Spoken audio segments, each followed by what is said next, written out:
Assalamualaikum. So today we will discuss about chapter 3, which is chapter 3 is about second order circuit. So this is the part 1 of second order circuit. So in chapter 3, we will study about source free series RLC circuit and also source free parallel RLC circuit. We also will study you also will study about step response series RLC circuit and also step response of our parallel RC circuit. It quite similar with the chapter 2, which is first order, but in this chapter we will go for the second order. Right? Some introduction. In the previous chapter, we consider circuit with a single storage element, a capacitor or an inductor. Such circuits are first order because the differential equation describing them are first order. In this chapter, we will consider circuit containing two storage elements. These are known as a second order circuit because their response are described by differential equation that contain second derivative.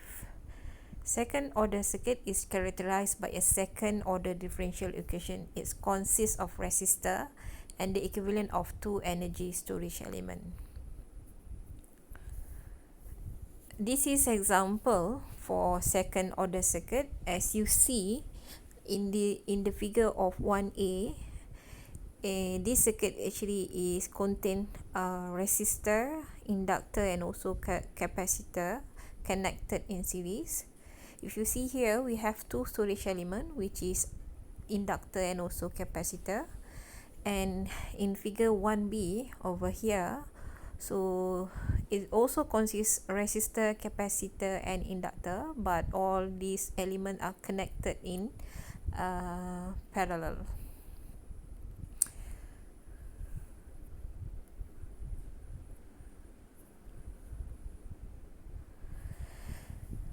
For figure 1C and 1D, this one also considered as a second order circuit, even though the storage element is only consists of inductor. But if you see here, this inductor consider even though it's a same type, but we cannot find the equivalent single element. We cannot find the equivalent we cannot find the equivalent inductance for this circuit. So therefore we consider this one as a second order circuit. Similar to this one, right? So it's only consists resistor and two capacitor. If you see here, the capacitor cannot be represented by a single element, so therefore this circuit also considered as a second order circuit. Before we go further into chapter 3, so it is very important for you to find the initial and also final value. This initial and final value will be used on second to find the complete response of your second order circuit. Our analysis of second order circuit will be similar to that used for the first order. Perhaps the major problem students face in handling second order circuit is finding the initial and final condition on circuit variable. Always remember, initial condition is where t is a condition where t less than 0 second, and we assume that the storage element already achieved their steady state condition. And final condition is a condition where the circuit at t larger than 0 second and approaching infinity, and then we at final condition the storage element also already achieved their steady state condition. Students are usually comfortable getting the initial and final value of V and I, but often have difficulty finding the initial value of the derivative. So it is very important in second order circuit to find the initial value of the derivative. So which is, we can find the derivative of dv over dt and also di over dt. The key point to determine the initial condition: first, carefully handle the polarity of voltage V of t across the capacitor and the direction of the current I of t through the inductor. So therefore, we are using a passive sign conversion in order to determine the polarity for both a capacitor and inductor. Second, capacitor voltage is always continuous, so that V0 plus is equal to V0 minus. This is referring to V0 plus, referring to the condition where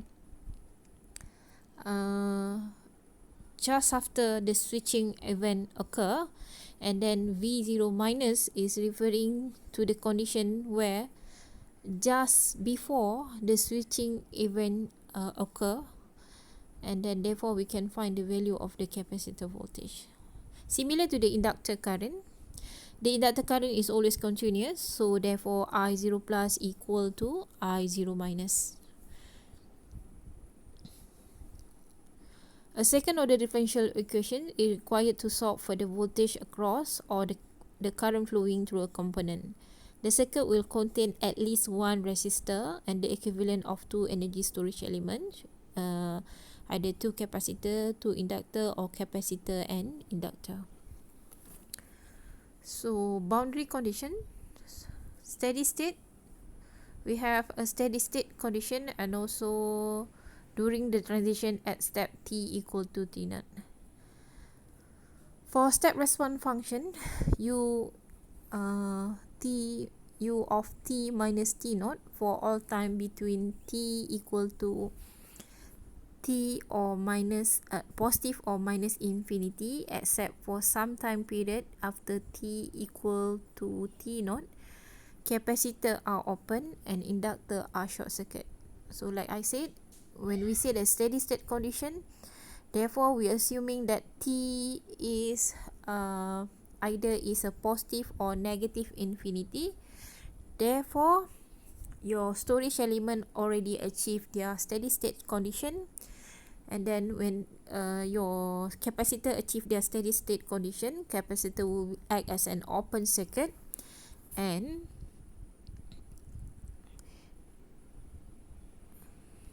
if your inductor achieve their steady state condition, therefore inductor will act as your act like a short circuit.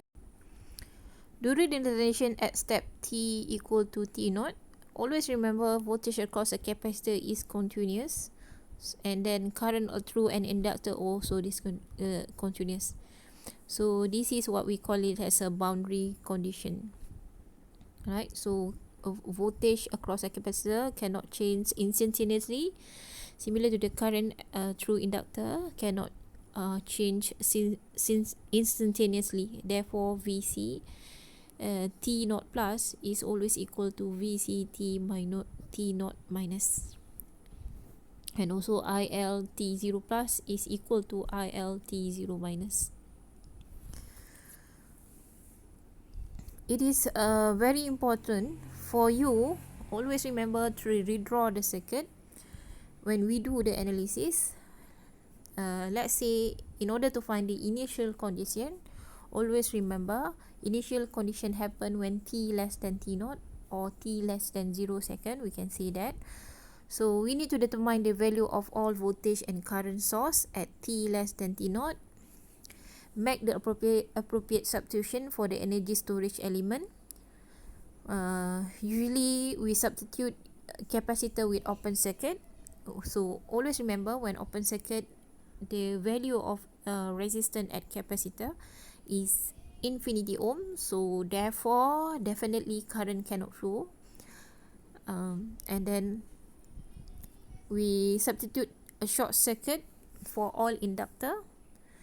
That's mean a short circuit referring to a zero ohm resistor.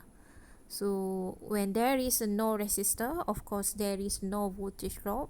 Therefore, usually voltage VL for T less than T naught is equal to 0 volt.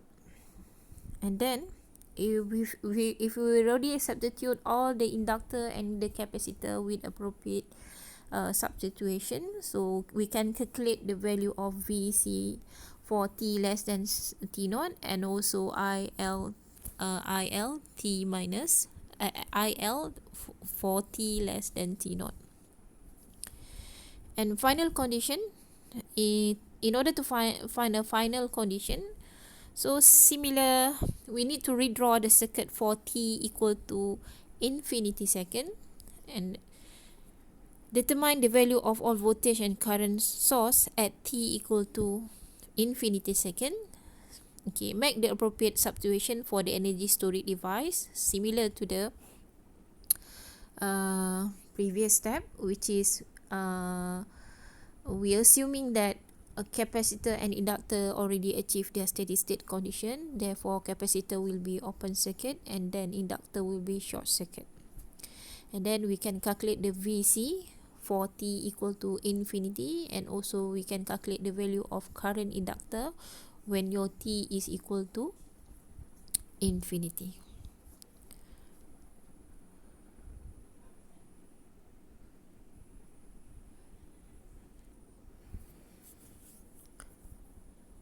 As a conclusion, as a summary, calculation of the initial and final condition for second order circuit require a knowledge of magnitude of the voltage and or current source in the circuit before and after the step function transition. In steady state, T less than T naught and T equal to infinity second, replace energy storage devices. Capacitor are open circuit, so therefore IC equal to 0 ampere. Inductor are short circuit, therefore VL is equal to 0 volt. Calculate the voltage across the capacitor and the current through the inductor. So during the transition at the step T equal to T naught, always remember voltage across a capacitor is continuous and current through an inductor is continuous. Usually we represent the continuity of this voltage and inductor by using a notation VC T naught plus equal to VC T naught minus, and also IL T naught plus equal to IL T naught minus.